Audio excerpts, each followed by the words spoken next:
Bonsoir Franck Mermier, bonsoir notre fidèle public.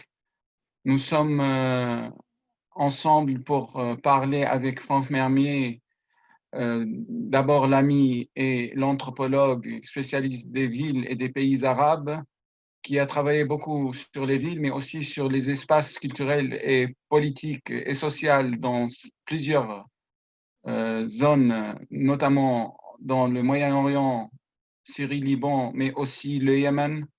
Il était en poste au Yémen, il était en poste à Beyrouth et actuellement il est sur Istanbul pour réaliser une étude sur les espaces culturels et médiatiques arabes à Istanbul.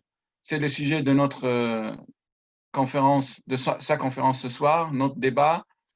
Vous êtes invités à nous poser vos questions par écrit pour ceux qui sont inscrits sur Zoom.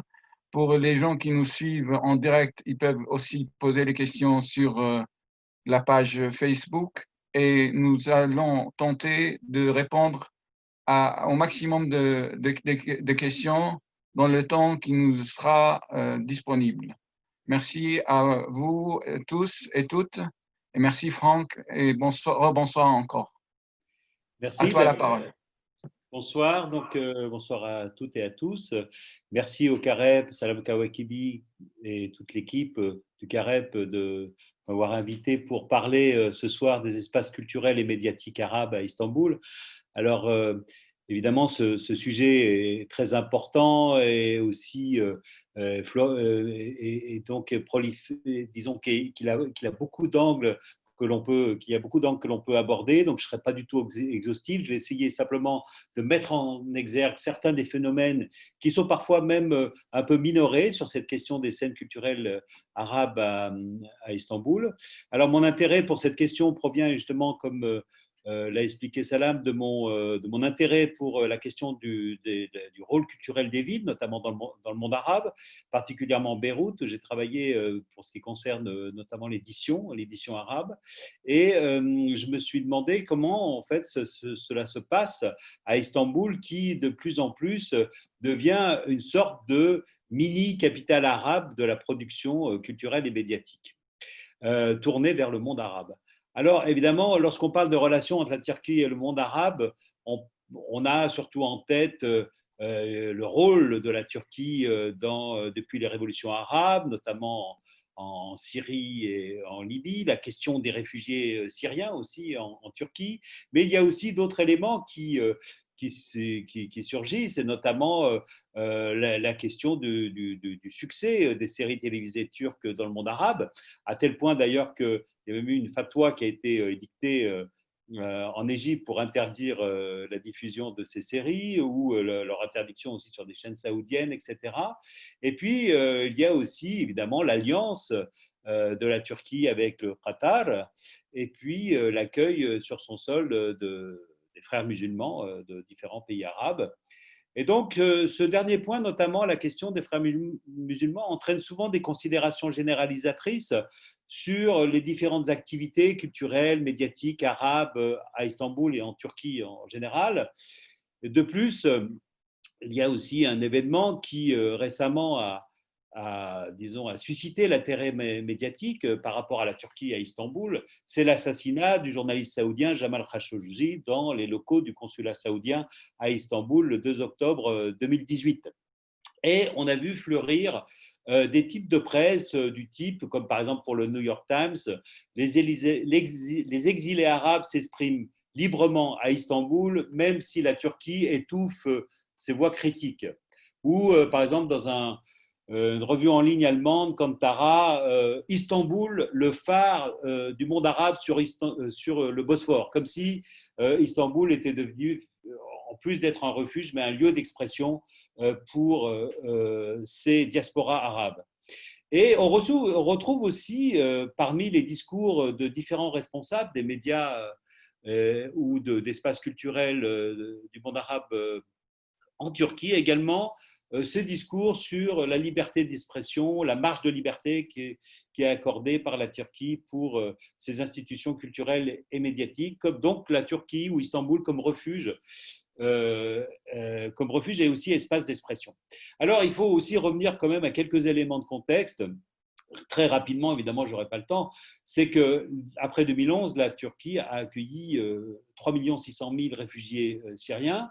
Mais il y a aussi d'autres communautés arabes qui ont trouvé refuge en Turquie, notamment de nombreux Irakiens, des Égyptiens, notamment après le coup d'État de Sisi en 2013, des Yéménites aussi, bien sûr, à la suite de la guerre au Yémen, et également des Palestiniens. Alors donc, on a finalement une conjoncture où les différentes crises de la région se sont répercutées sur la Turquie, sur Istanbul en particulier. Il y a environ 500 000 Syriens à Istanbul, et la commune, disons, les résidents arabes seraient de l'ordre de 5 millions en Turquie, et donc avec une majorité évidemment à Istanbul.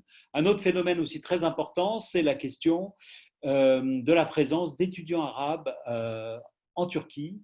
Il serait environ 50 000 sur 150 000 étudiants étrangers en Turquie, donc notamment à Istanbul. Et puis, on a aussi un attrait nouveau dans la société turque pour la culture arabe.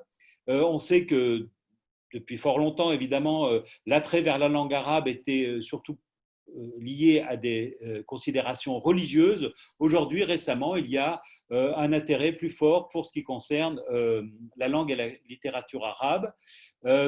Et donc, la langue arabe a été introduite, l'enseignement de la langue arabe a été introduite dans plusieurs universités turques ou a été développé dans plusieurs universités turques. Il y a aussi plusieurs centres de recherche turcs qui sont intéressés par le monde arabe et qui emploient aussi des arabisants turcs.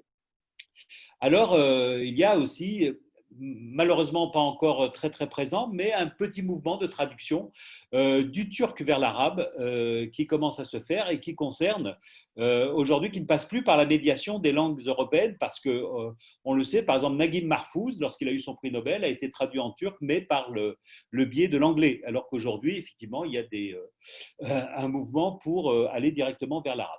Et puis, il y a aussi un phénomène très important, c'est l'accroissement du tourisme arabe, qui a aussi suscité qui a eu des répercussions sur l'espace urbain d'Istanbul, notamment dans le quartier d'Istiklal, mais aussi dans d'autres quartiers et dans d'autres villes turques, et qui également a suscité la création de lieux de sociabilité également dans le centre-ville.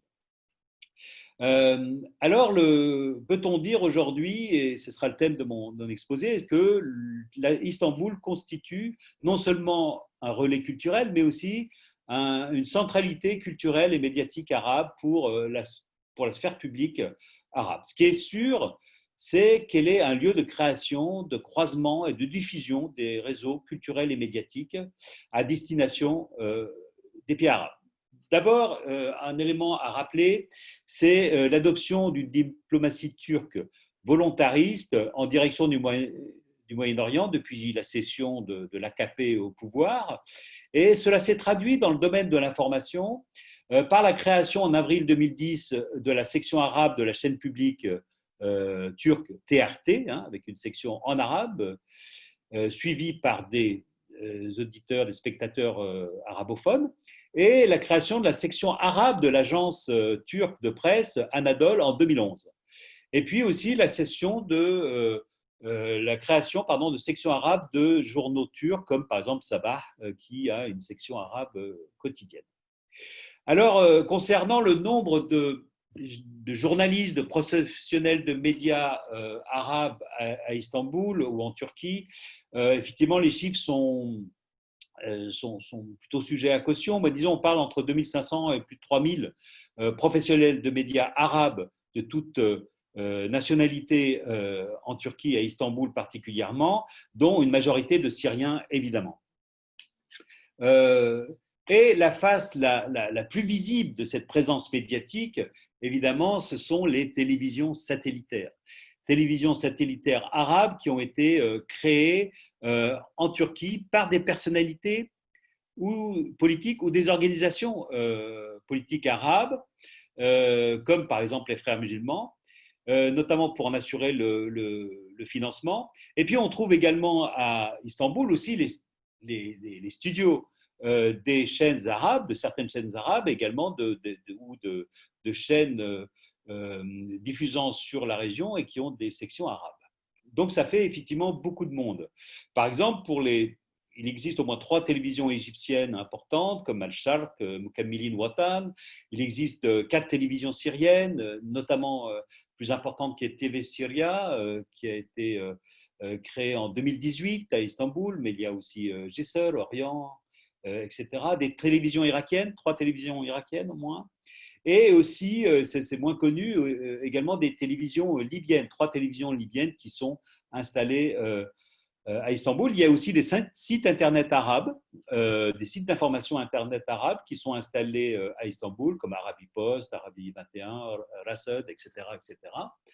Et 2 personnalités politiques arabes se distinguent, si on peut dire, dans ce paysage audiovisuel. Il y en a d'autres, évidemment, hein, mais dans le sens où ils ont une dimension politique très forte. C'est Tawakkul Karman, la Yéménite prix Nobel de la paix en 2011, qui dirige la chaîne de télévision satellitaire yéménite Bilqis, hein, qui emploie plus d'une centaine de personnes à Istanbul, qui a aussi disons au moins une vingtaine de correspondants dans les territoires qui ne sont pas sous le contrôle des Houthis au Yémen, et qui aurait 2 millions de suiveurs sur sa page Facebook. Donc, ce qui fait qu'elle a une présence au Yémen extrêmement importante. Il y a aussi la chaîne de l'opposant égyptien, Ayman Nour, qui a dû quitter le pays après 2013, et qui s'est d'abord réfugié au Liban, puis ensuite à Istanbul, et qui également dirige la chaîne de télévision satellitaire à Sharq, qui revendique aussi 2 millions de suiveurs sur Facebook. Il y a aussi d'autres chaînes yéménites. Donc, ce qui est intéressant, c'est qu'il y a Yemen Shabab, qui est, disons, lié directement ou indirectement au parti Al-Islah et qui existe à Istanbul. Il y a une chaîne qui va être créée, Al-Mahriya, donc qui va concerner la province de Mahra, qui est aujourd'hui, disons, qui connaît aujourd'hui des soubresauts politiques très forts du fait de la présence saoudienne, militaire saoudienne, et donc de la mise sous tutelle de cette province. Donc on voit que les chaînes de télévision satellitaires sont avant tout, d'une certaine façon, liées à l'espace arabe et, je dirais même, au pays d'origine dont ils traitent l'information. Il y a aussi des organisations, des associations professionnelles arabes, de médias, qui ont, soit sur une base nationale, par exemple la Ligue des journalistes irakiens à l'étranger, ou le Rassemblement des professionnels et médias palestiniens, soit sur une base pan-arabe, si on peut dire, avec par exemple la Maison des journalistes arabes en Turquie. Il y a évidemment aussi un élément très important qui est qu'après 2011, des centres de recherche et de réflexion arabes ont été créés à Istanbul, notamment des centres de recherche syriens. On a aussi des centres de recherche qui sont aussi dirigés par d'autres personnalités politiques, par exemple comme un institut stratégique de recherche stratégique qui est dirigé par un ex-député et ministre yéménite, par exemple, à Istanbul. Je ferai aussi une place à part, au-delà de ces grandes institutions sur lesquelles je vais revenir, à la création à Istanbul du site internet d'information et de recherche Al-Jumhuriya, la République, donc, qui a été créé par Yassine Al-Haj-Saleh et d'autres intellectuels syriens à Istanbul, même si aujourd'hui, effectivement, un certain nombre de ces intellectuels ont quitté Istanbul. Un des centres aussi très importants, un think tank très important installé à Istanbul et dirigé par le Palestinien Wadar Khanfar et Al-Sharq Forum qui revendique, lui, 6000 correspondants. Il a une politique tournée vers la jeunesse et la mise en réseau des jeunes, notamment des jeunes activistes, et notamment pour la promotion des jeunes leaders et qui organise des rencontres internationales. D'ailleurs, il avait accueilli Jamal Khashoggi avant sa mort, bien sûr. Je veux dire, plusieurs années, quelques mois avant sa mort. Et donc, il y a là une présence très importante d'interconnexion aussi mondiale à travers à partir d'Istanbul.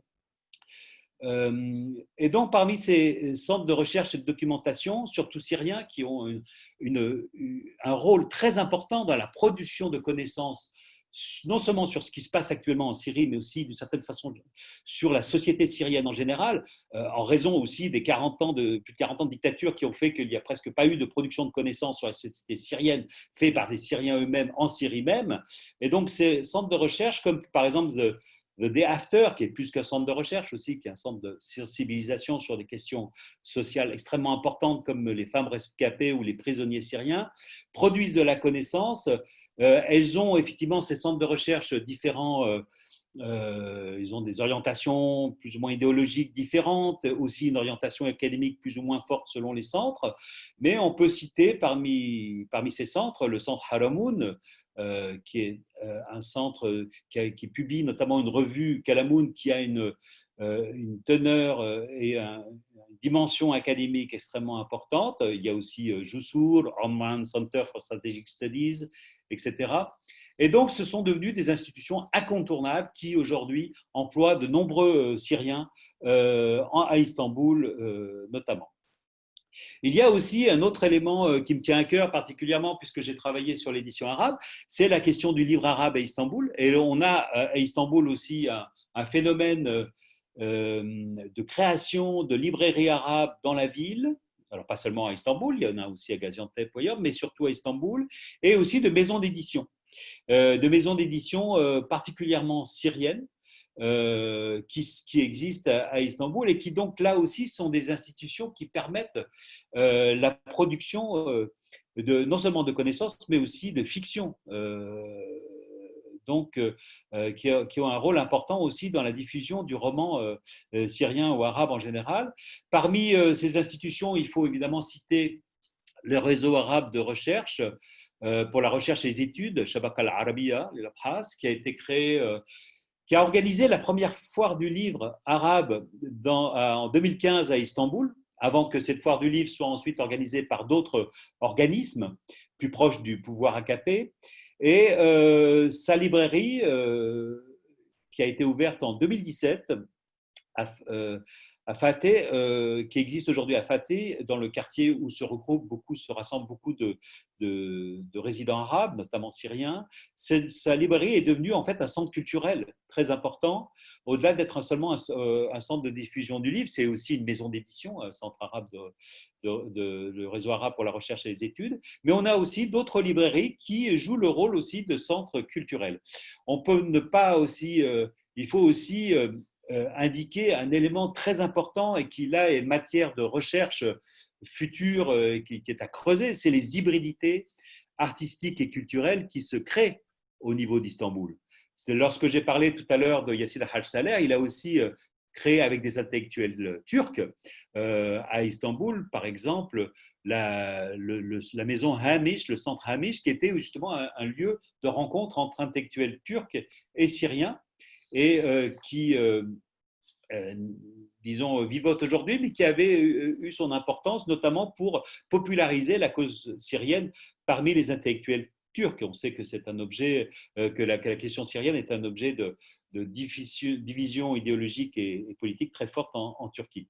Et puis, on a aussi des galeries d'art, notamment la grande galerie d'art syrienne Athir, qui revendique d'ailleurs sa connexion avec le monde de l'art et les milieux artistiques internationaux, et donc qui était une plateforme très importante, un lieu de résidence aussi pour artistes internationaux, pas seulement syriens, et qui aussi rassemble des des artistes syriens de différents domaines, que ce soit théâtral ou photographie, etc.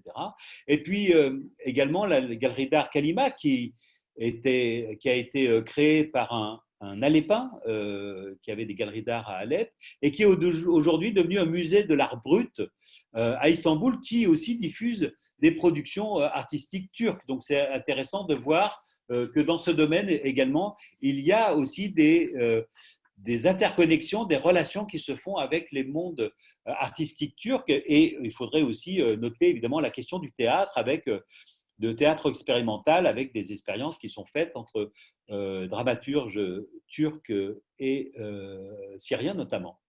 Et puis, donc j'en parlais tout à l'heure également, ce phénomène d'hybridation culturelle, du fait qu'il y a beaucoup d'Arabes, de résidents arabes, notamment jeunes, qui habitent Istanbul, ont différents aussi effets sur la production culturelle. Notamment le fait qu'il y a, c'est pas encore un phénomène massif, hein, mais il y a quelques traducteurs qui se spécialisent dans la traduction du turc vers l'arabe. Alors on connaît le grand traducteur syrien Abdelkader Abdali, mais il y a aussi bien sûr le grand traducteur syrien Bakr Sidri qui est installé à Gaziantep, mais on a d'autres traducteurs qui se spécialisent dans ce domaine. Et puis il y a aussi une production romanesque qui commence à être le miroir en fait de la vie de ces résidents arabes en Turquie et notamment à Istanbul, et qui va certainement produire dans les années qui viennent des œuvres de fiction qui seront effectivement intéressantes, parce que ce sera peut-être pour la première fois depuis très très longtemps, puisqu'on a bien sûr connu ces relations à l'époque ottomane, que des résidents arabes vont relater leur expérience aussi sur le plan romanesque en Turquie. Alors, question finale, parce que je vois que le temps passe.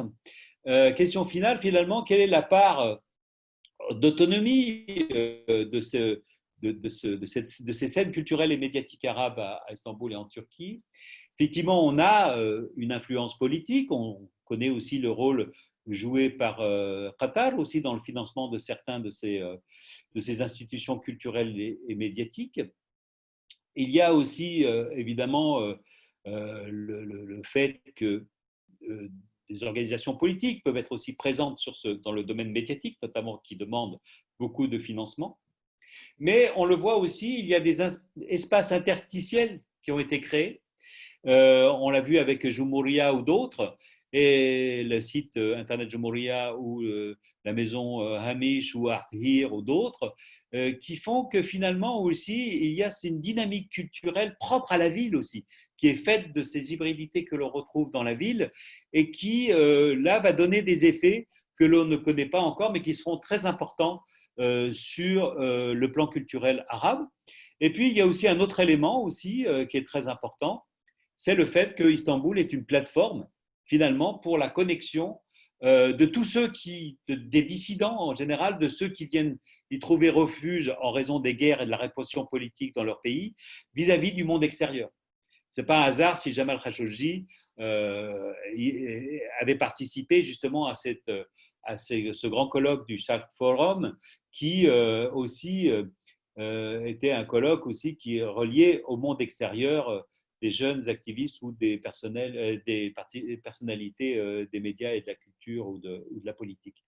Donc voilà tous ces éléments qui forment un tableau extrêmement complexe de la situation à Istanbul, et qu'on ne peut pas résumer par seulement les orientations idéologiques de quelques organisations ou de quelques pays sur la scène culturelle et médiatique arabe en Turquie et à Istanbul en particulier. Je vous remercie. Merci beaucoup, Franck. Avant de prendre les questions de notre public, j'aimerais bien te poser quelques-unes pour un petit peu mettre l'accent sur quelques angles de cette culture et ces médias sur Istanbul. Euh, dans les années 60-70, Beyrouth, c'était le refuge, la fenêtre de liberté relative des intellectuels arabes et de certains journalistes aussi. Dans les années 70, 80, 90, on a vu le déplacement de ces journalistes, notamment les médias arabes, qui ont trouvé refuge à Paris et à Londres. Est-ce que maintenant Istanbul représente une continuité logique où il y a une différence, notamment en ce qui concerne l'espace de liberté d'expression par rapport à Paris, Londres, Beyrouth avant et maintenant Istanbul? Alors effectivement, des parallèles peuvent être établis en gardant en tête que évidemment le contexte est complètement différent. C'est-à-dire lorsque j'avais étudié la question de l'édition à Beyrouth, effectivement, il était apparu que Beyrouth a constitué dans les fins des années 60, 70, notamment du fait de la présence aussi de l'OLP, hein, à Beyrouth également, qui a joué un rôle très important, avait constitué une sphère publique, en tout cas dans le milieu éditorial, qui se traduisait dans le milieu éditorial par une floraison de maisons d'édition créées non pas par des Libanais, mais par des Arabes venus de l'extérieur, notamment de Syrie aussi, hein, des Palestiniens, des Syriens, d'autres, Bahreïniens même. Le fait que et il y avait aussi évidemment un secteur médiatique très très important à diffusion panarabe. C'est-à-dire que les journaux, à l'époque, il n'y avait pas Internet, donc les journaux aussi avaient un rôle très important et ils étaient avec diffusion panarabe. On pense à des grands journaux de l'époque, comme Al-Hayat par exemple. Et puis ensuite, la guerre libanaise, effectivement, a joué un rôle très important, et le départ de l'ONP de Beyrouth aussi en 82, sur le fait qu'une grande partie des médias ont émigré, d'abord à Paris, bon ça je crois que tu connais très bien cette question-là, avec la floraison de journaux arabes, panarabes d'ailleurs, même s'ils pouvaient être financés par des États arabes, mais qui avaient une diffusion panarabe. On se souvient aussi de la création à Paris de Al-Yom As-Saber, donc qui était financé par l'OLP à l'époque, et qui a été une école de journalisme pour beaucoup de Libanais ou d'autres, de Syriens qui ont travaillé à Paris dans ce journal. Et puis, il y avait aussi, ensuite, il y a eu aussi une immigration vers Londres, je peux dire, même si à Londres, il y avait déjà en fait tout un marché tourné vers le monde arabe. On pense notamment, ce qui m'avait frappé aussi, c'est la présence avant 2003 de nombreux éditeurs, journaux irakiens également à Londres. Et puis, avec les années 90, le développement des télévisions satellitaires, aussi l'installation à Londres de télévisions satellitaires, notamment pour fuir aussi la censure. Donc cette question en fait qui est très importante, c'est qu'il y a deux éléments qui me semblent très importants, c'est qui contrôle quoi, c'est-à-dire on voit par exemple que dans les années 70-80, les grandes puissances arabes régionales, c'était l'Arabie saoudite, mais il y avait aussi le rôle de l'OLP, etc., qui avaient une influence certaine sur la création de ces journaux. Ensuite, effectivement, avec le développement des télévisions satellitaires, on a vu aussi que là, il fallait une infrastructure économique très importante. Et je crois qu'aujourd'hui, effectivement, les acteurs de ce champ politique et des acteurs du champ médiatique sont un peu différents de ceux des années 70 et 80. Par exemple, l'émergence de Qatar et le développement de Qatar sur la scène culturelle et médiatique, elle n'existait pas à cette époque-là. Et ça, c'est un moment des années 2000, bon, bien sûr, qui commence un petit peu avant avec la création d'Al Jazeera, mais qui aujourd'hui trouve finalement son prolongement également à Istanbul. Est-ce que, par exemple, sur le plan de l'édition et du livre, est-ce que Istanbul est un producteur par rapport au monde arabe? Je dirais que les productions arabes, éditoriales arabes à Istanbul sont quand même moins importantes que la consommation. C'est-à-dire que la plupart des livres qui viennent dans ces librairies arabes d'Istanbul que j'ai citées viennent d'Égypte et du Liban, surtout du Liban d'ailleurs. Et donc la consommation, la production, je veux dire, reste encore très modeste.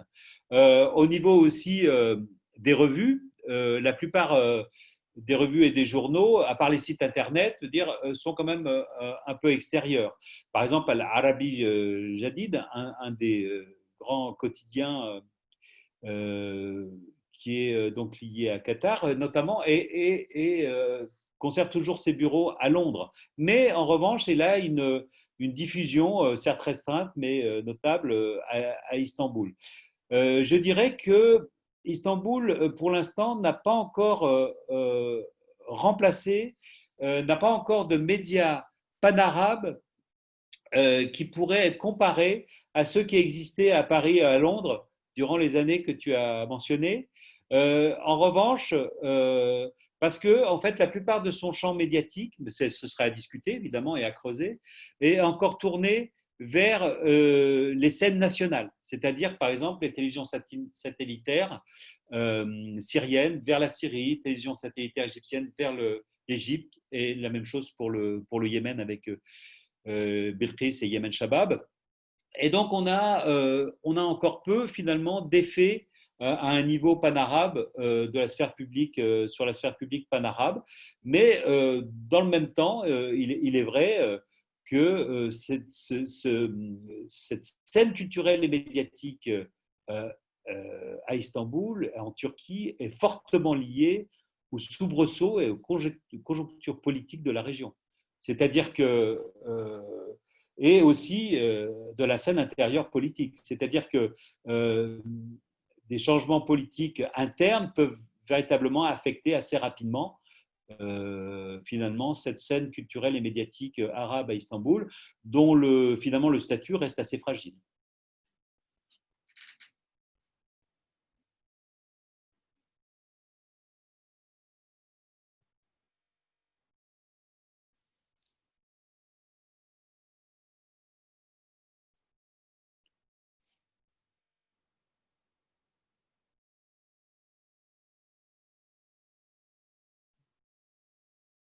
Merci, Franck.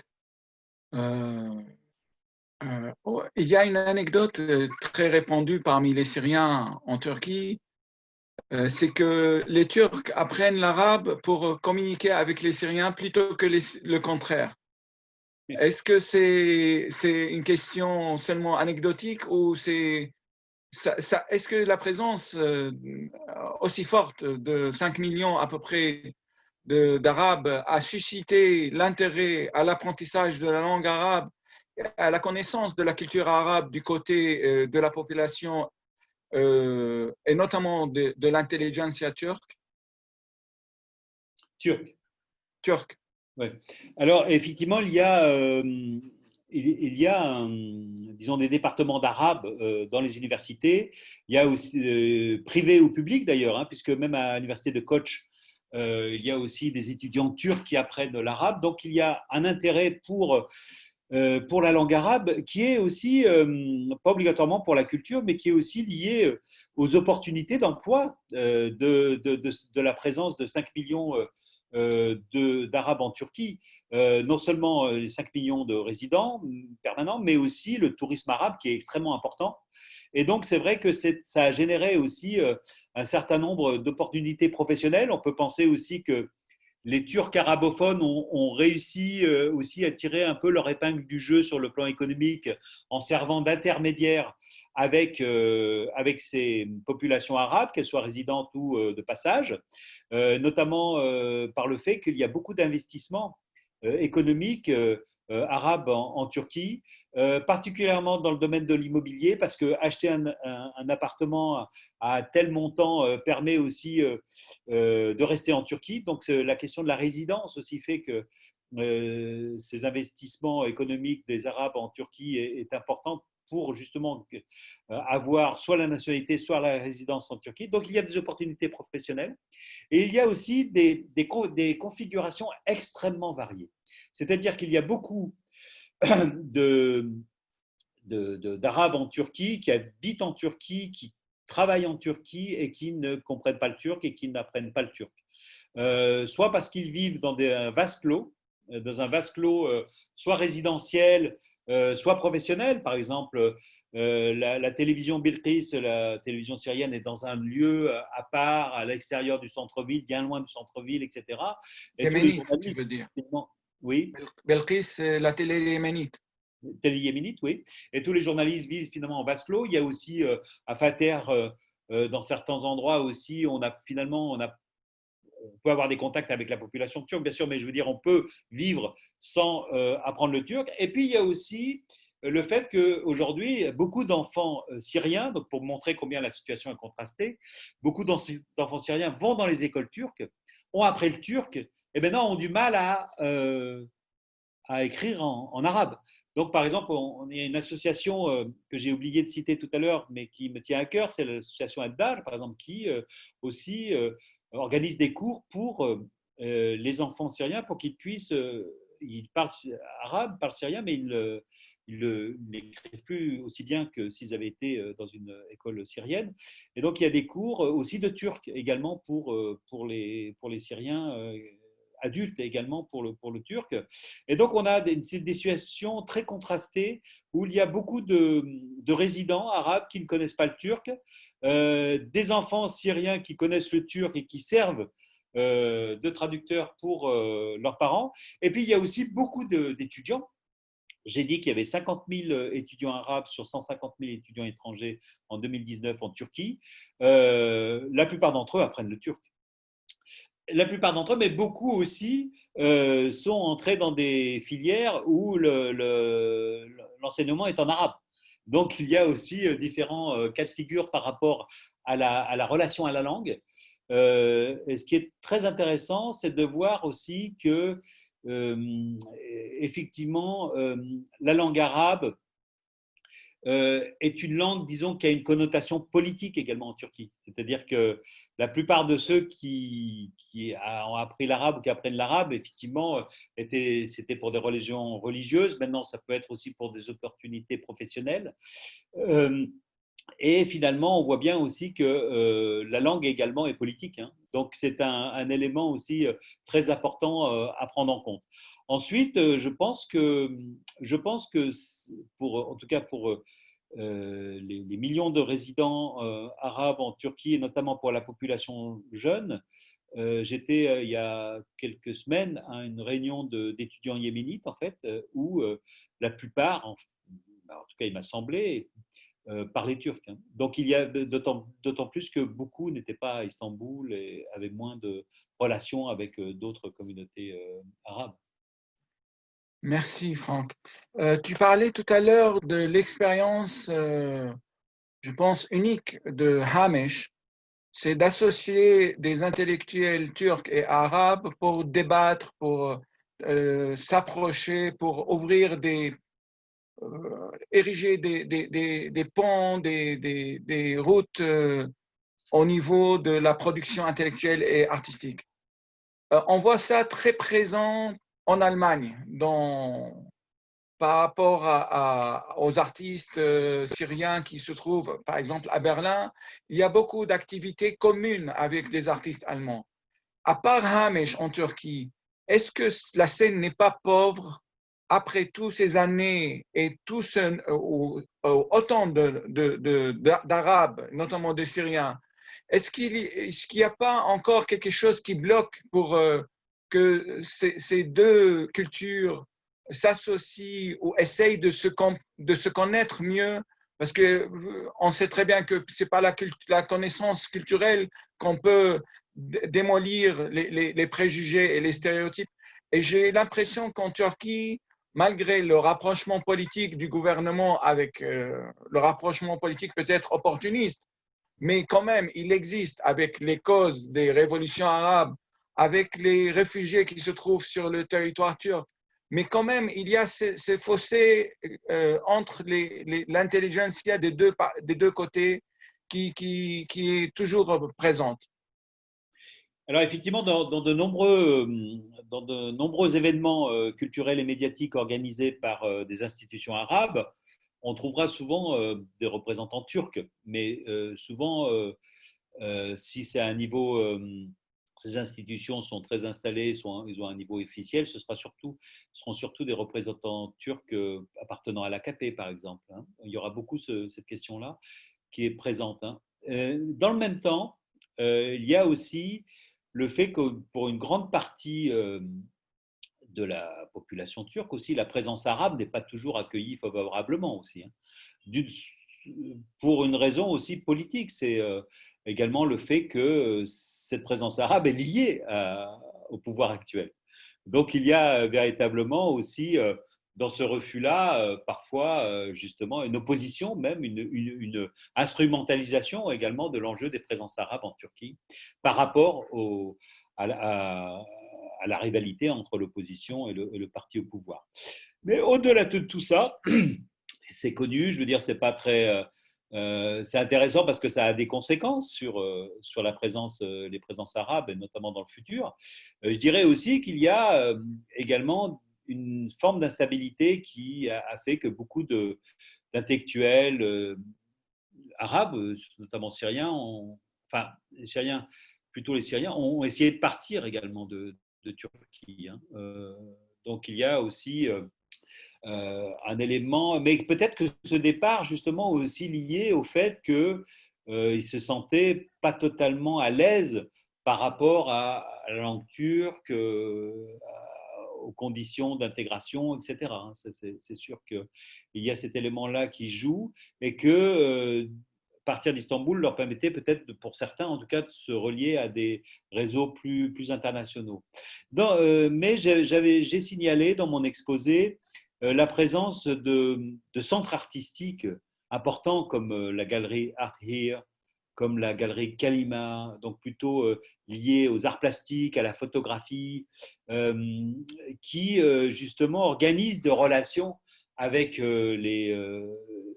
leurs homologues turcs, les artistes turcs, et donc il y a véritablement des relations qui existent. Alors malheureusement, j'ai pas pu faire de terrain à Gaziantep, mais j'imagine que dans d'autres villes également cela existe. Mais c'est surtout à Istanbul que évidemment c'est présent sur le plan artistique. Il y a eu aussi des rencontres théâtrales hein, qui ont existé, par exemple des troupes de théâtre qui sont venues et qui ont joué sur des scènes turques en arabe. Hein. Donc, et il y a aussi un phénomène aussi très important, c'est sur le plan musical.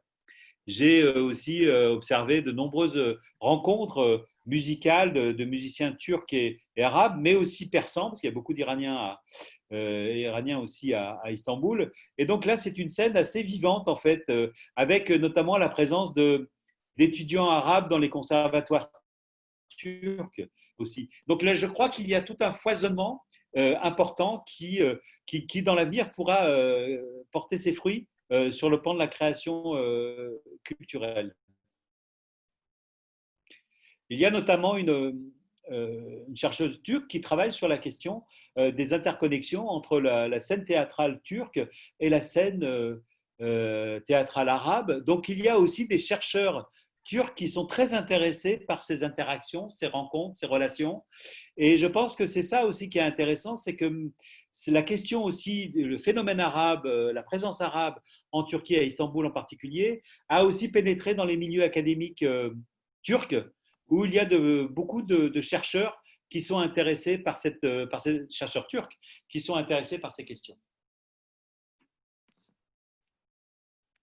Alors maintenant, on va prendre les questions de notre public. La première question, ces médias et plateformes culturelles sont-ils le reflet des revendications du printemps arabe? Revendiquent-ils une liberté d'expression, par exemple? Oui, merci pour cette question aussi qui permet de préciser certaines choses. Effectivement, lorsqu'on se penche sur le contenu finalement de ces plateformes, de ces supports médiatiques et culturels, on s'aperçoit que la majorité de leur contenu est liée à une lutte politique qui continue, une politique et culturelle, hein, pour reprendre justement l'expression du titre d'un des livres de Yassir Al-Saleh, La culture comme résistance. Et en fait, il y a aussi une volonté également de contrer le discours des régimes répressifs, que ce soit pour l'Égypte avec les 3 chaînes satellitaires égyptiennes que j'ai citées, mais aussi avec Bilqis, la télévision yéménite, ou Yemen Shabab. Ces 2 télévisions yéménites ont été créées au Yémen et se sont implantés ensuite à Istanbul, c'est-à-dire se sont réfugiés à Istanbul. Et donc leur combat est une continuation de la révolution yéménite de février. Hein, c'est extrêmement clair. Combat qui aujourd'hui doit se jouer à la fois contre les Houthis, contre le séparatisme sudiste, mais aussi contre finalement la présence régionale saoudienne ou imérienne au Yémen. Et puis il y a aussi chez évidemment les Syriens, notamment dans TV Syria, dans d'autres télévisions et dans d'autres supports médiatiques et culturels, effectivement une production de connaissances et d'informations liées qui est en prolongement de la dynamique qui a été créée par la révolution syrienne. C'est-à-dire, on sait que la révolution syrienne a créé évidemment des milliers de supports, c'est archivé dès sa création, dès ses premiers développements, archiver elle-même ce qui se passait sur le terrain, et ben cette lutte qui finalement continue et cette dynamique continue à Istanbul et en Syrie. Et je crois que ça, c'est très important parce qu'il faut savoir effectivement que ces supports médiatiques, ces espaces culturels, une grande partie d'entre eux en tout cas, sont le prolongement des révolutions arabes et de la lutte politique qui a été créée, avec évidemment aussi, lorsqu'on lit ce qui s'y produit, lorsqu'on se penche sur leur contenu, on ne pourra pas, dans le même temps, avoir un reflet fidèle de ce qui se passe dans les pays dans lesquels ces contenus sont diffusés, évidemment, hein, puisqu'il y a une orientation idéologique particulière. Ce ne sont pas des chaînes généralistes qui sont liées à un pouvoir étatique, hein, c'est-à-dire ce sont des chaînes d'opposition, hein, ou des supports d'opposition qui finalement ont un message à faire passer, mais qui ont aussi des critères à promouvoir. Notamment, par exemple, j'ai cité le Haramoun Center, le centre Haramoun de recherche, le centre syrien de recherche syrien, avec sa revue Kalamoun. C'est aussi un moyen non pas seulement de produire de la connaissance sur la Syrie, mais aussi d'élever en quelque sorte également le niveau, les critères, les normes aussi de production de travail académique pour certains. Donc là, je pense que c'est important parce qu'il y a un élément didactique et de formation et d'enseignement qui est par la recherche d'une certaine façon, qui fait que ces supports médiatiques et culturels qui emploient des milliers de personnes, hein, finalement auront un effet aussi pour la formation de ces élites médiatiques ou culturelles pour le futur des pays qui sont concernés. Je suis heureux qu'on parle de Haramoun parce que c'est un centre, comme on dit en arabe, frère. On collabore beaucoup et on fait beaucoup de projets ensemble. Deuxième question, quel regard portent les autorités turques sur ces médias? Les autorisations de s'installer en Turquie sont-elles faciles à obtenir pour tous? Alors effectivement, ça fait partie de la diplomatie culturelle de la Turquie, hein, bien entendu, et notamment il y a évidemment de la part des autorités turques, notamment pour ce qui concerne les médias qui sont liés à Qatar, qui est l'allié de la Turquie dans la région, une grande tolérance par rapport à leur installation, aux autorisations qui leur sont données pour s'installer, hein.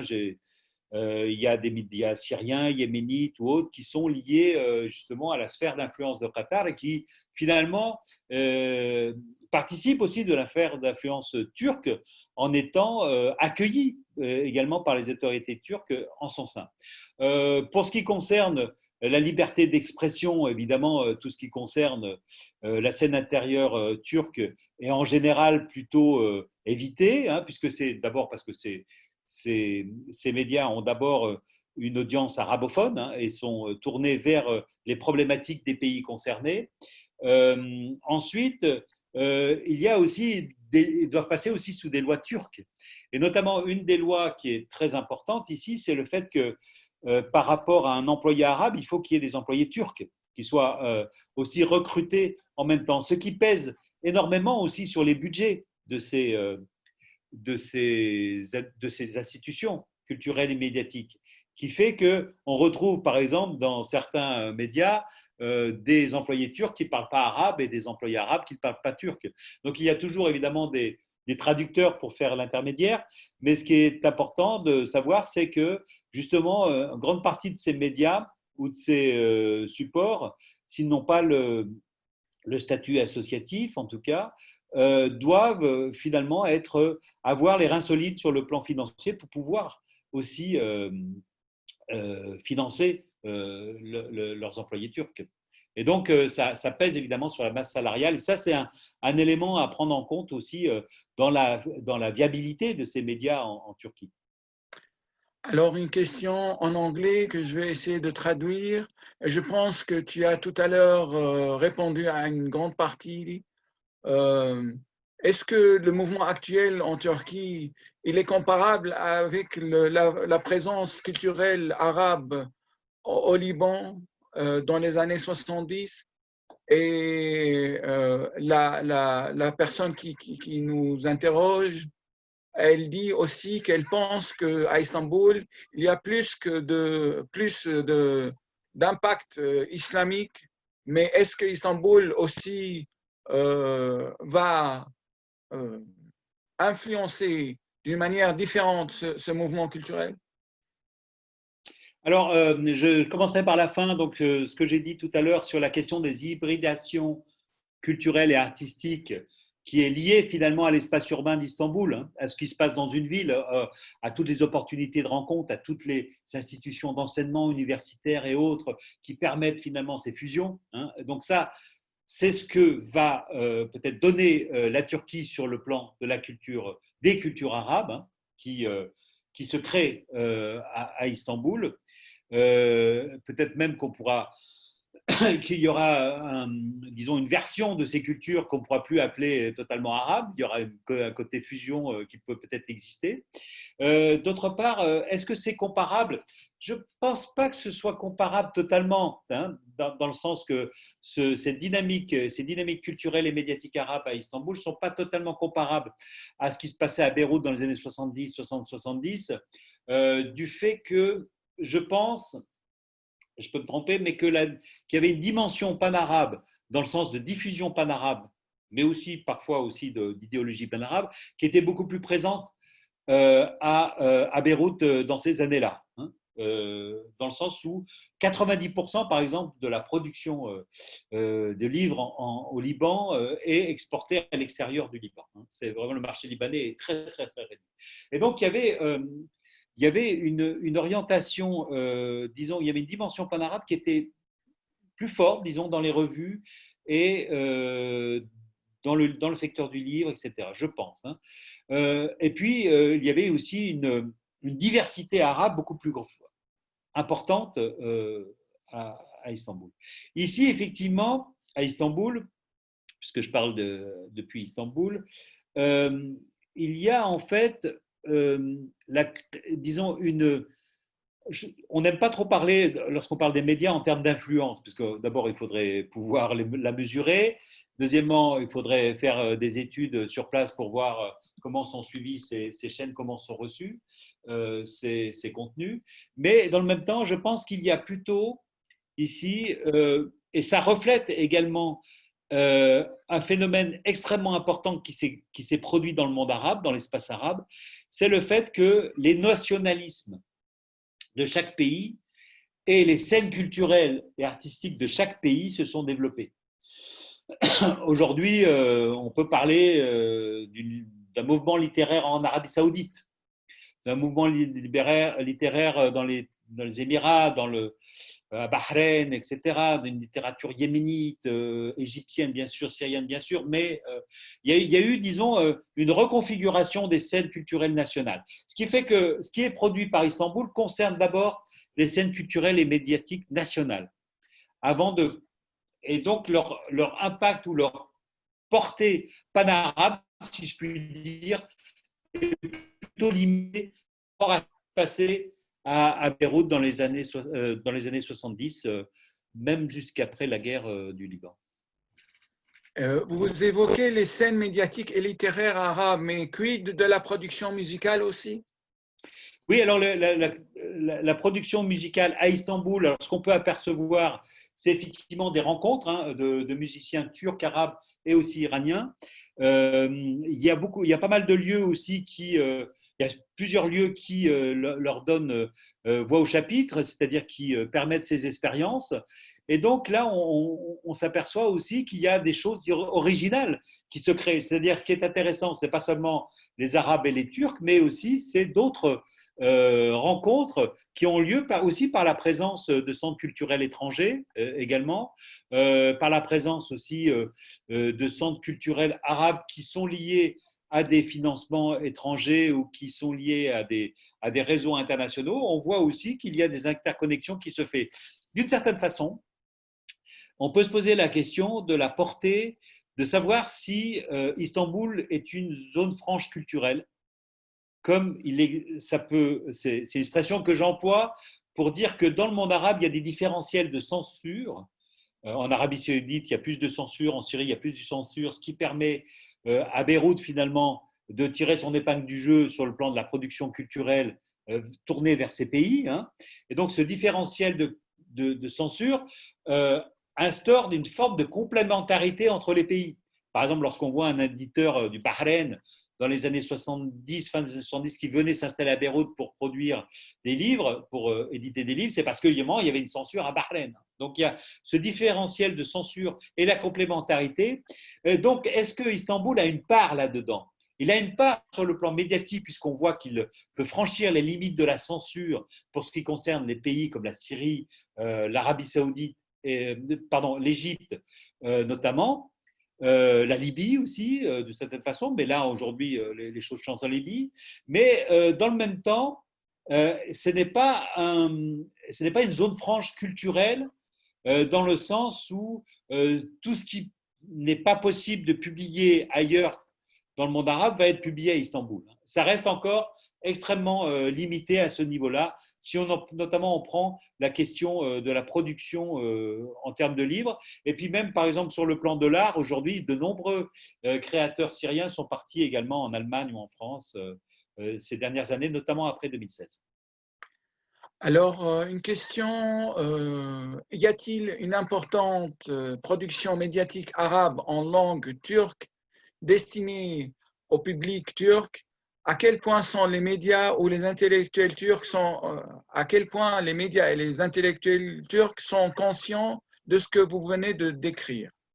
Alors, il m'est arrivé justement de faire une intervention devant un public où il y avait pas mal de Turcs, c'est-à-dire notamment d'universitaires et de chercheurs turcs, et on s'aperçoit effectivement que on dit pour le Canada qu'il y a deux solitudes qui s'ignorent, le Québec francophone et le Canada anglophone, c'est-à-dire les uns ne lisent pas ce que font les autres et vice-versa, à part évidemment des exceptions. Mais ici, on peut dire aussi qu'il y a deux solitudes qui s'ignorent, c'est-à-dire qu'il y a véritablement un monde de Turcs qui possède ses préjugés par rapport au monde arabe. On sait combien la transformation de l'avenue principale d'Istanbul, Istiklal, a suscité de critiques par rapport à justement à cette arabisation des lieux, etc. À un moment même, sur Istiklal, les affiches en arabe, les pancartes en arabe avaient été disons, avaient été effacées hein, pour justement pas susciter pour pas que ce soit provoquant. Et dans le même temps, il y a certains universitaires turcs ont fait des recherches et ils se sont aperçus qu'il y avait très peu en fait de commerce de la rue Istiklal, donc cette rue principale, un peu les Champs-Élysées d'Istanbul, qui était tenue par des Arabes ou des Syriens. Hein. Donc on voit aussi qu'il y a aussi également une représentation qui n'est pas toujours fidèle aux réalités, mais il y a effectivement des pratiques d'évitement qui sont fortes par rapport justement à cette rue Istiklal, par le fait que c'est surtout les touristes arabes qui s'y promènent, hein, mais aussi de la part même de résidents arabes qui trouvent que justement il y a trop de touristes qui viennent de l'extérieur et que ça peut porter préjudice à l'image de marque des Arabes. Donc il y a ce jeu de représentation et d'image qui est très importante pour répondre à la question des sites turcs sites arabes, pardon, en langue turque, j'en ai pas repéré beaucoup. Hein, effectivement, c'est plutôt des Turcs en langue arabe, puisque justement l'intérêt c'est vis-à-vis de cette population arabophone, arabe de près de 5 millions qui existe, qui est présente en Turquie, et aussi par le fait que il y a aussi aussi disons un mouvement vers la nationalité turque aussi qui existe, hein, de la part de ces résidents. Et donc, il y a effectivement pas mal de passerelles qui existent, avec notamment des intermariages. Aussi, ça c'est intéressant, aussi un phénomène très intéressant. Des intermariages, on parle beaucoup des jeunes femmes arabes qui se marient, mais il y a aussi des hommes arabes qui se sont mariés avec des Turcs, qui se marient avec des Turcs. Donc il y a tout un phénomène comme ça d'interrelation qui dépasse évidemment le culturel et médiatique, mais qui est important à étudier sur le plan des représentations et des pratiques, notamment des pratiques de la ville, que ce soit en termes d'évitement ou de concentration, puisqu'il y a des rassemblements, des concentrations, il y a des personnes qui vont jamais quitter leur quartier où il y a non pas une majorité arabophone, mais une forte présence arabophone qui leur permet de vivre presque en vase clos dans l'ensemble urbain. Alors, une question Facebook. Est-ce que cet espace syrien peut-il se déplacer en Syrie en cas de chute directe du régime, ou n'est-ce pas lié en premier lieu à l'existence du régime? Oui, bien sûr. Alors, quand on prend les différents cas des différents types ou plutôt nationalités de résidents arabes à Istanbul, on prend les Égyptiens, à peu près 30 000, ils viennent pour beaucoup après 2013, après évidemment la chute de Morsi. Les Yéménites, ils sont ici, entre 20 et 30 000, ils sont ici pour des raisons liées à la guerre. Donc, c'est-à-dire que beaucoup qui sont des hommes d'affaires ont investi. Il ne faut pas oublier que la Turquie, c'est un lieu d'investissement très important. Je crois que les Yéménites sont en 7e position dans les investissements en Turquie pour l'immobilier. Les Irakiens beaucoup sont venus après 2003. Donc, il y a à peu près 700 000. Il y a beaucoup de réfugiés aussi qui sont venus après l'invasion de Daesh sur Mossoul en 2014, etc. Donc, il y a à peu près 700 000 Irakiens. Donc, tous ces. Et puis, évidemment, les Syriens sont venus ici, contraints et forcés, évidemment, par la répression du régime, par les bombardements, par la guerre menée par le régime contre son peuple. Donc, il y a effectivement des populations présentes en Turquie, arabes, qui sont contraintes à vivre en Turquie. Ce n'est pas leur premier choix. Et je crois que c'est important de prendre ça en considération aussi dans les relations qu'ils peuvent établir avec leur pays hôte. Souvent une relation apaisée, parce que beaucoup aussi reconnaissent aussi l'hospitalité turque, qui est importante. Le fait que, par exemple, les résidents arabes qui sont légalement en Turquie peuvent aussi bénéficier de la sécurité sociale, qui est un élément extrêmement important dans le paysage social turc. Cette sécurité sociale qui permet notamment de lutter contre la pandémie aujourd'hui. Et donc, finalement, il y a souvent des regards ambivalents par rapport à la Turquie, c'est-à-dire un pays où on est contraint d'être, mais aussi un pays qui nous a accueillis, donc ça c'est le côté positif, et pour beaucoup aussi un pays piège. Pour beaucoup d'Égyptiens, par exemple, qui ne peuvent pas demander refuge à l'extérieur de la Turquie, par exemple dans les pays arabes, ils sont eux contraints de rester en Turquie et ils se demandent comment ils vont faire pour assurer leur avenir en Turquie. En revanche, pour des Palestiniens qui ne sont pas contraints d'être en Turquie, il y a à peu près une vingtaine de milliers de Palestiniens, dont de nombreux étudiants. Et la Turquie est une opportunité pour les études, pour le travail ou pour la formation. Donc, pour chaque pays ou chaque nationalité, effectivement, les conditions seront différentes et la perception du pays et les conditions de séjour seront différentes. Alors, nous avons une question en arabe. Première partie, vous croyez que ceux qui s'intéressent aux affaires arabes qui sont allés en Turquie représentent seulement les islamistes, ou aussi il y a des gens indépendants et modérés? Deuxième partie de la question, est-ce que ce transfert vers la Turquie, c'est parce que la situation culturelle à Beyrouth et à Damas et au Caire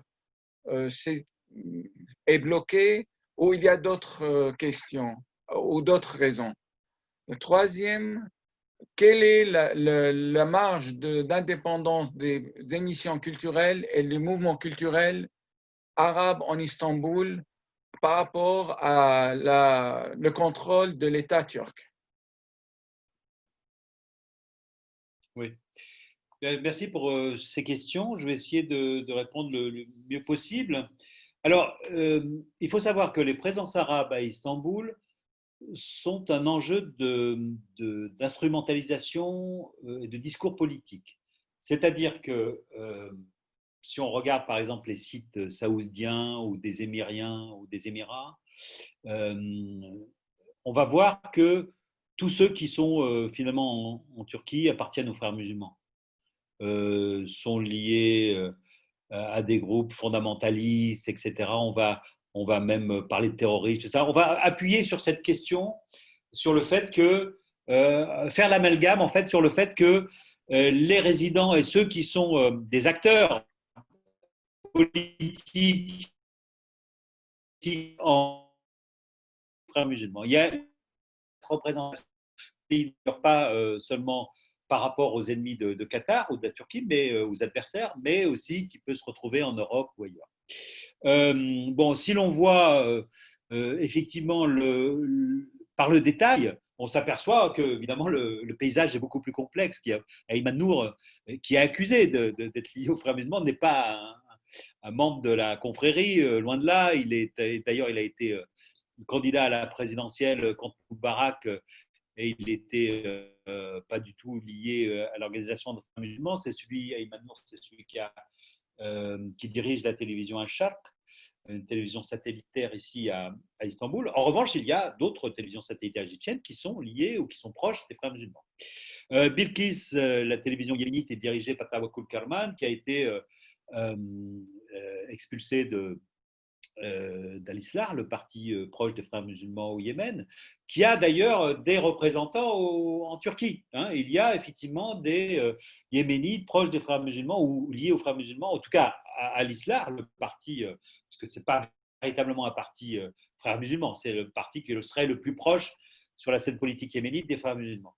Et puis, il y a ces organisations culturelles et médiatiques dont j'ai parlé, TV Syria, Haramoun ou d'autres, dont les promoteurs, les acteurs ne sont pas du tout liés aux frères musulmans. Je dirais qu'on a deux éléments très importants du paysage culturel et médiatique à Istanbul, en Turquie, qui répondent en fait à deux volets des oppositions arabes pour leurs pays respectifs. C'est le versant libéral, où on trouvera les organisations culturelles, les institutions culturelles et médiatiques comme Haramoun, TV Syria, Bilkis, etc., musulmans, mais qui représentent, disons, en tout cas, qui prônent les valeurs de la démocratie, du pluralisme politique, et qui donc, qu'on ne peut pas rattacher au discours fondamentaliste, islamiste ou autre. Et puis, des organisations frères musulmans, mais dont la présence sur le plan médiatique peut être assez bien isolée, c'est-à-dire assez bien circonscrit.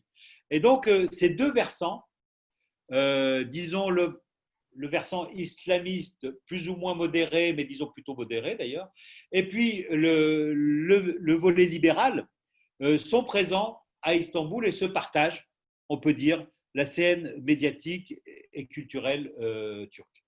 Ensuite, quelle est la marge de liberté qui est autorisée? En fait, la marge de liberté, elle est assez grande du moment qu'on ne touche pas aux questions internes en Turquie. C'est-à-dire, et comme ces organismes culturels et médiatiques arabes sont concernés en priorité par leur pays respectif, et bien effectivement, là, ils ont toute liberté du moment qu'ils ils ne franchissent pas les lignes rouges qui existent en Turquie, qui sont liées, comme tout le monde sait, à la présidence, à la question kurde, etc.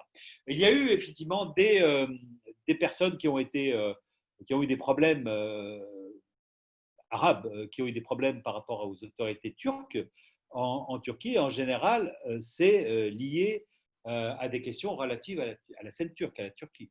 Donc, en fait, la marge de liberté est assez grande d'une certaine façon, et puis, enfin grande, par rapport à leur discours à eux-mêmes, qui est déjà encadré aussi par leur propre institution. Hein. Mais disons qu'il est un discours d'opposition, et puis avec des contenus culturels, comme je le disais, extrêmement importants, plus qu'intéressants, extrêmement importants pour ce qui concerne la production de connaissances sur les pays en question, et notamment la Syrie. Par contre, par exemple, sur l'Égypte, on ne va pas voir, ça c'est pour répondre à la deuxième question, on ne va pas voir une substitution. Est-ce qu'on peut dire que c'est une sphère publique de substitution en ce qui concerne la production culturelle? Je dirais non. Il n'y a pas assez de… Autant pour la Syrie, on peut dire que le rôle culturel est très important, autant pour l'Égypte ou pour le Yémen, il y a très peu de production qui permettrait de compenser justement l'état de la censure qui existe en Égypte, et puis l'état de délabrement total qui existe au Yémen. Et en revanche, pour ce qui concerne l'Irak aussi, c'est pareil, c'est-à-dire la production culturelle irakienne n'a pas du tout d'effet par rapport à la scène culturelle irakienne interne, qui est assez riche et qui est assez proliférante. En fait.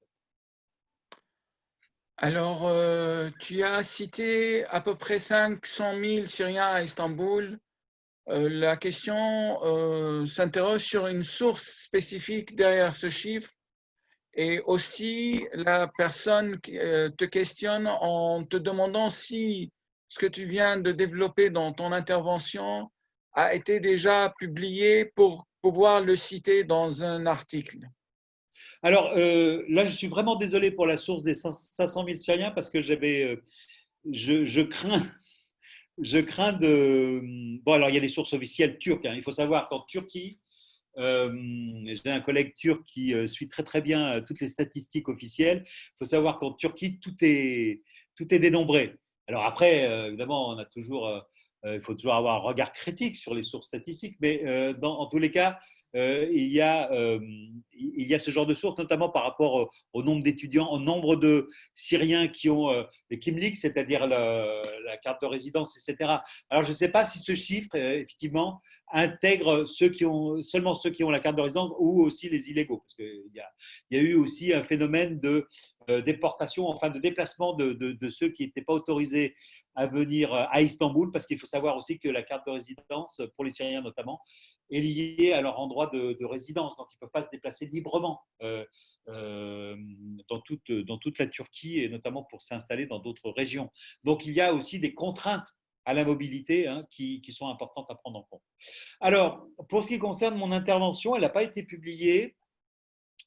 J'avais fait un article sur les institutions syriennes en exil à Beyrouth, mais là, actuellement, je suis en train de faire un texte en anglais pour un handbook sur les médias et la culture arabe, sur Middle East, un handbook Medias and Culture in Middle East, qui devrait paraître en 2021. Et donc, je vais publier un peu ce que je viens de dire, mais avec évidemment des corrections et des prolongements dans cet article dans un premier temps. Est-ce que la présence arabe, la présence culturelle arabe en Turquie aide pour que la Turquie explore ou développe son influence sur le corne d'Afrique? Je pense qu'il voulait dire Afrique du Nord, peut-être les Arabes en corne d'Afrique. Alors, effectivement, la présence arabe en Turquie fait partie de la diplomatie, de la politique d'influence et de la diplomatie culturelle de la Turquie. Il y a eu aussi un effort très très fort, un effort intense des Turcs pour attirer des étudiants arabes, pas seulement arabes, mais arabes aussi, avec des bureaux installés notamment au Liban, en Égypte, etc., pour attirer des étudiants arabes. Alors, beaucoup ont eu des bourses, enfin certains ont eu des bourses, pas beaucoup, certains ont eu des bourses aussi, donc ce qui montre à quel point ça tenait à cœur aux autorités turques d'étendre leur influence aussi à travers cette diplomatie universitaire d'une certaine façon. Il y a aussi, il faut savoir aussi que la Turquie joue un rôle également en Libye, très fort. Et après, j'avais parlé de 3 télévisions libyennes. Il y a aussi la Libye comme lieu de rencontre des oppositions arabes, hein, donc politiques évidemment, qu'elles soient yéménites, turques, syriennes, libyennes ou autres.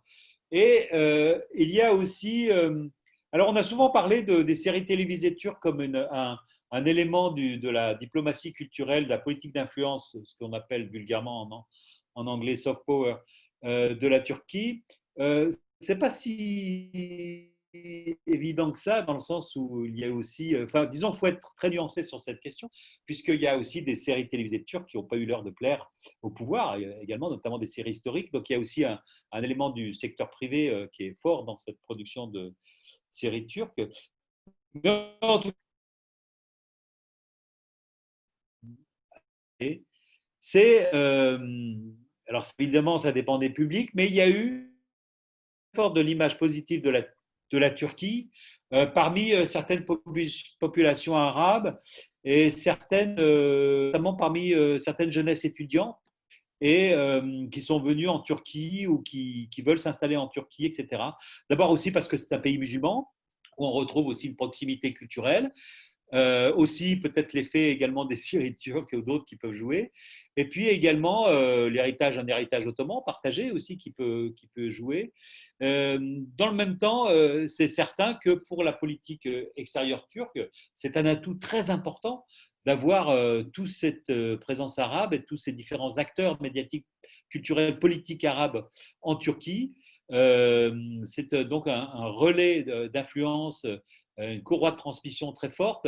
Et puis, ça lui permet aussi également de contrer ses adversaires régionaux, notamment les Émirats arabes unis et l'Égypte, aussi dans les crises régionales, notamment en Libye et au Yémen, et en Syrie, évidemment. Est-ce que la librairie arabe Pages existe toujours? Page, je sais pas. Safahat. Oui, oui, Safhat. Donc, malheureusement, elle a fermé. Elle était une des premières librairies importantes syriennes à Istanbul. Et j'ai même fait un petit article dessus, d'ailleurs, de quelques pages. Parce que quand j'étais allé la voir en 2017, pardon, elle était un lieu aussi de rencontres culturelles très important où de jeunes Syriens venaient chanter, déclamer des poèmes, se fournir en livres, emprunter des livres également. Il y avait aussi un service de prêt. Et la librairie Pages aujourd'hui existe, mais aux Pays-Bas. Donc un de ses propriétaires l'a rouverte aux Pays-Bas. Et malheureusement, c'était aussi une aventure très intéressante parce qu'elle avait rassemblé non seulement des Syriens, mais aussi des Turcs et des Omanais, et des Bahreïniens, etc. Donc c'était une aventure très intéressante. Est-ce qu'il y avait une raison politique derrière la fermeture ou c'était juste un choix de… Alors j'ai entendu beaucoup de rumeurs à ce sujet, dont cette rumeur politique, comme quoi il y aurait. Mais en fait, je ne pense pas. Je pense que s'agit de. Enfin, je ne peux pas en parler parce que de toute façon, il s'agit de rumeurs. Donc, je ne peux pas en Oui. parler. Une question Facebook, avant-dernière question. Est-ce que vous n'avez pas parlé, non, vous avez parlé, mais bon, vous n'avez pas parlé de la vague des films et séries turques transmises sur les chaînes télé arabes dont le doublage est exclusivement fait en arabe syrien par des Syriens. Pourriez-vous, s'il vous plaît, en dire plus? Oui, alors effectivement, alors ça, c'est un sujet dont je ne parle pas trop parce qu'il y a beaucoup de spécialistes sur cette question, hein. Il y a beaucoup de spécialistes, à la fois turcs, arabes ou autres, ou étrangers, sur la question des séries turques, qui est devenu un phénomène pas seulement arabe d'ailleurs, puisque ces séries turques sont diffusées ailleurs que dans le monde arabe, qui sont effectivement, comme vous l'avez dit, doublées en syrien. Mais maintenant, je crois qu'il y a aussi un mouvement pour les doubler dans d'autres dialectes. Enfin bon, je n'ai pas trop d'informations là-dessus. Et qui emploie en fait énormément de personnes pour les doubler, effectivement. Et là, ça a été un enjeu politique extrêmement important, puisque en Arabie Saoudite, ils ont été interdits de diffusion. il y a eu une fatwa en Égypte, je crois que c'était en février, il me semble, 2020, pour interdire la vision de ces séries turques qui ont eu un impact important aussi sur le tourisme arabe. Par exemple, il y a des personnes qui viennent pour visiter des studios où sont tournées ces séries ou des lieux qui sont reconstruits. Alors, à Istanbul, d'après ces séries, il y a des personnes qui aussi ont commandé des meubles pour leur mariage à partir de ce qu'ils ont vu dans ces séries. Donc il y a eu un effet culturel assez important, même en termes de consommation touristique et voire aussi sur le goût, dans pas mal de pays arabes. Hein. On voit du Liban aux Émirats en passant par le Maroc qu'il y a eu un engouement très fort pour ces séries, du fait aussi que ça représente une modernité qui reste dans des canons disons, traditionnelle, mais avec assez de modernité pour attirer aussi, pour qu'il y ait de la romance également, hein, pour qu'il y ait de la romance et pour qu'il y ait aussi un attrait pour une vie qui est finalement certes différente de la nôtre, puisque toutes les séries finalement créent des personnages fictifs, mais en même temps assez proches pour qu'on puisse s'y identifier. Et je crois que c'est ça un petit peu le secret de ces séries turques. Et il y a eu aussi pas mal de gens dans le monde arabe qui ont commencé à apprendre le turc grâce à ces séries.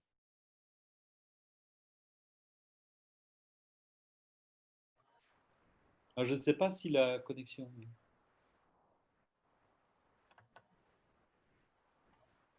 D'accord. Merci Franck. Je reprends la main parce que Salam a un problème de connexion. Très bien. Donc moi, j'avais terminé mon intervention sur cette question. Oui, alors je te transmets la dernière question. Tu m'entends bien? Oui, j'entends. Oui, c'est clair. C'est Claire Talon du CAREP. Salam a un petit problème de connexion, donc je reprends la main. La dernière question, c'était d'un point de vue turc, s'agit-il d'un développement naturel des auteurs arabes en direction de la Turquie ou d'un mouvement d'exil d'auteurs arabes censurés, ou plutôt d'un mouvement d'exil d'auteurs arabes censurés? Alors, du point de vue turc, il y a d'abord, comme je l'ai dit précédemment, une grande ignorance sur. Beaucoup de gens ne savent pas qu'il y a autant d'institutions culturelles et médiatiques arabes en Turquie, à Istanbul en particulier. Pour eux, les Arabes, c'est soit les touristes qui viennent à Istiklal dans la rue principale d'Istanbul, soit les réfugiés syriens. Donc finalement, beaucoup ne se doutent pas en fait qu'il y a toute cette profusion intellectuelle et culturelle et artistique arabe en Turquie, sauf évidemment certains acteurs concernés comme certains artistes, des peintres, des hommes de théâtre, des femmes et hommes de théâtre, etc. En revanche, pour ce qui concerne la littérature, ce qui est très intéressant, c'est qu'il y a très peu de relations entre les littératures turques et arabes. Disons que depuis Yasher Kemal et Nazim Hikmet, qui ont été traduits en arabe par le biais des langues médianes, c'est-à-dire les langues européennes, soit l'anglais, soit le français. Aujourd'hui, celui qui est traduit, c'est Orhan Pamuk, qui a été traduit par Abdelkader Abdalli, un auteur et un traducteur syrien. Mais et évidemment, il y a le travail de Bakal Setri aussi par rapport à Orhan Pamuk ou à Eli Shefak, mais il y a très peu d'auteurs turcs autres que ces deux-là qui sont traduits vers l'arabe. Et de la même façon, il y a peu d'auteurs syriens notamment. Et je crois que un des rares ouvrages qui a été traduit depuis la Syrie, c'est un ouvrage de Samar Yazbek, l'écrivaine syrienne. Mais à part ça, il y a très peu d'ouvrages traduits de l'arabe vers le turc. Donc c'est encore en gestation un petit peu, et je crois que c'est peut-être un des produits futurs de ces interactions culturelles arabo-turques, c'est peut-être de relancer ou de lancer plutôt même une dynamique de traduction et une dynamique d'interconnaissance du fait que jusqu'à présent, finalement, à part les autorités officielles, évidemment, qui connaissent ce qui se passe, puisqu'elles délivrent les autorisations, le public turc, finalement, vit dans l'ignorance, en grande partie dans l'ignorance de ce qui se passe dans l'espace arabophone turc, du fait justement qu'il n'a pas assez à ses productions en raison de l'ignorance de la langue. Merci beaucoup Franck. Merci à vous. En direct d'Istanbul. Merci à Franck Mermier pour sa participation. Merci à toute l'équipe du CAREP, à Salam qui a été coupé par sa connexion Internet qui est très triste de ne pas pouvoir te remercier, Franck, et de ne pas pouvoir saluer les spectateurs, mais il est avec nous en esprit. Voilà. Merci à tous. Merci pour vos nombreuses questions. On vous donne donc rendez-vous le 12 juin. On continue sur la Turquie avec une intervention de Bayram Balsi sur le Covid-19 en Turquie, quels impacts sur la politique étrangère turque. Merci beaucoup, encore merci Franck et à bientôt. Merci et bonsoir. Au revoir. Au revoir.